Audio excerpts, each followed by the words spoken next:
Hello, welcome to the channel. Today we have another special guest here on the show from Germany, Dresden, Stefan Kudoke. Stefan, how are you? Hi, good, fine. Thank you for inviting me. My pleasure, my pleasure. Thanks for visiting us and bringing your watches with you as well. So today we want to talk about Kudoke, your story, but also a very special limited edition which just launched, which is the watch here on the table and the one behind me as well with the beautiful green dial. But before we go into that, I want to ask you, how did you start watchmaking? What started the whole journey? I started my apprenticeship in 1995 up to 98. Yeah. And then I was working as a watchmaker in a service store, classical service store. Then I moved to Sonderedition in an atelier for complications and prototyping and so on.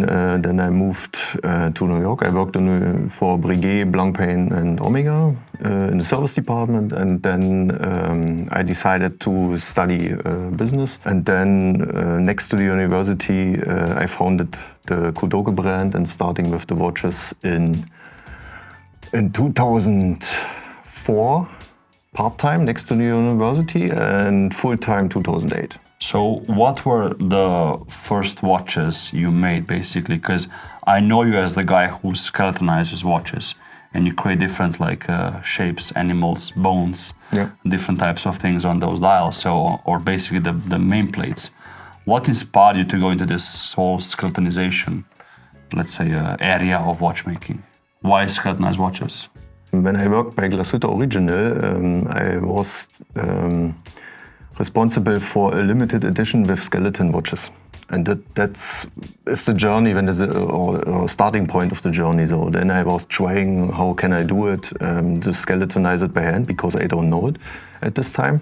You never learn it in a watchmaking school, so you have to teach yourself with it. And that was the starting point. And then I was trying and researching and So I think the whole shift as well, from my perspective, happened when you introduced the Handwerk models. So the Kudoke 1 and then the second one. And now we have the number 3 here on the table, which we'll talk about. Why did you transition, or what was the inspiration to go from, let's say, fully skeletonized, almost piece uniques, or you made also series, to like a more, let's say, daily, toned down watch on the front, and the back was still like very high end. After so many years of skeletonizing watches, I was in a creative crisis. Yeah, like and then I was sitting on the table and to develop some designs for skeletons, and it was, I don't know, like a blackout in the head. And then I told to my wife Eve,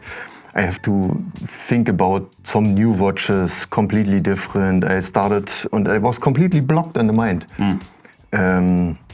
And then she told me, okay, take everything from the table and start complete new on a white paper. And that was the beginning of the journey with the Handwerk collection, with the K1, 2 and 3. So and that was in 2017. Yeah, and there was also starting point. The Handwerk 1 was the start, right? Yeah. And then the second one had the beautiful disc at 12 o'clock, which was a day-night indication, correct? Engraved as well. But how did you come to this movement? Because the movement is also very nice, and I hear it's inspired by English pocket clocks, or where did the design and inspiration come from? Yeah, I have a lot of watchmaking books and watch books, and I make my research. And I was looking for design inspiration, what is a little bit different to the traditional German watchmaking. So because you have always the balance cock on the side with a 3/4 plate. Yeah. So and then I was looking for a design thing what I can use, or what me inspired, what is different to the German.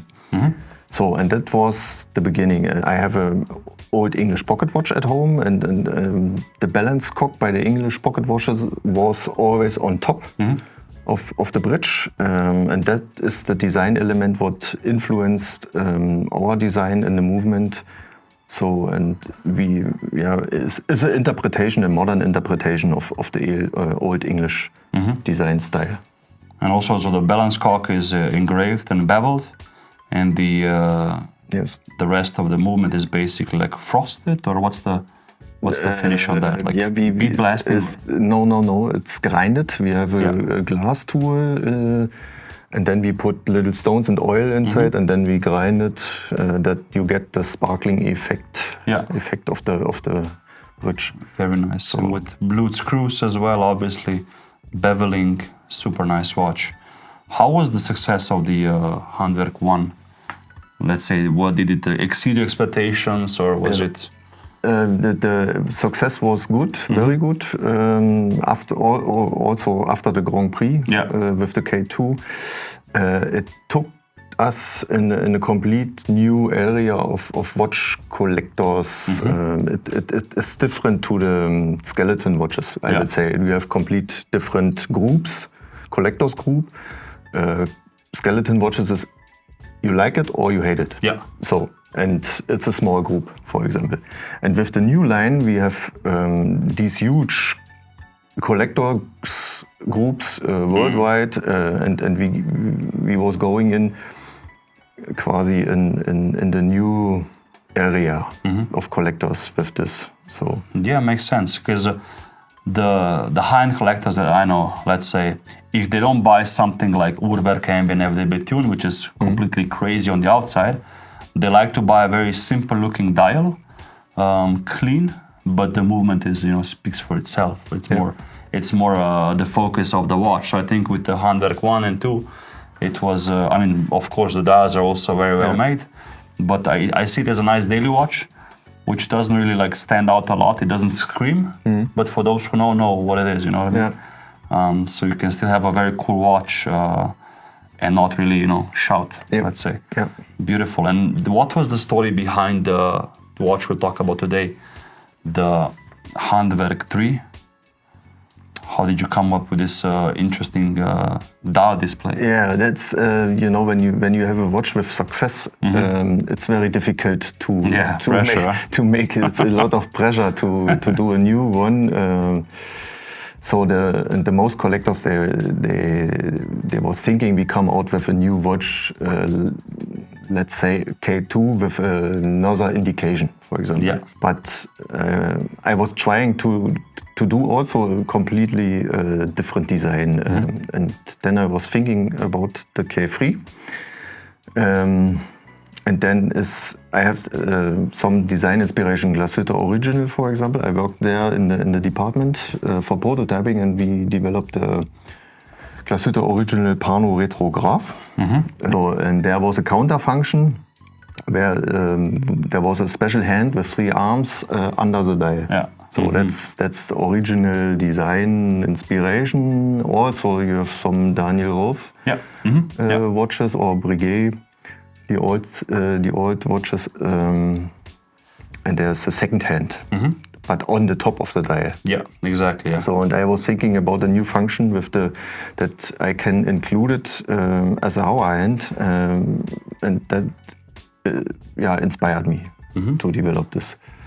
Beautiful. And how did the collaboration come with Esper Lux? Because the watch we'll take a look at today with the green beautiful dial and the special hands as well is made for Esper Lux, a Boston retailer, our dear friend. So the dial is special and the movement decoration is different, correct? Yeah. What was the inspiration behind the dial? Because I know he made the first edition with the Handwerk 2, which came out I think 2 years ago, if not mistaken. And Grüner Wald, right? Yeah. And this is the second one.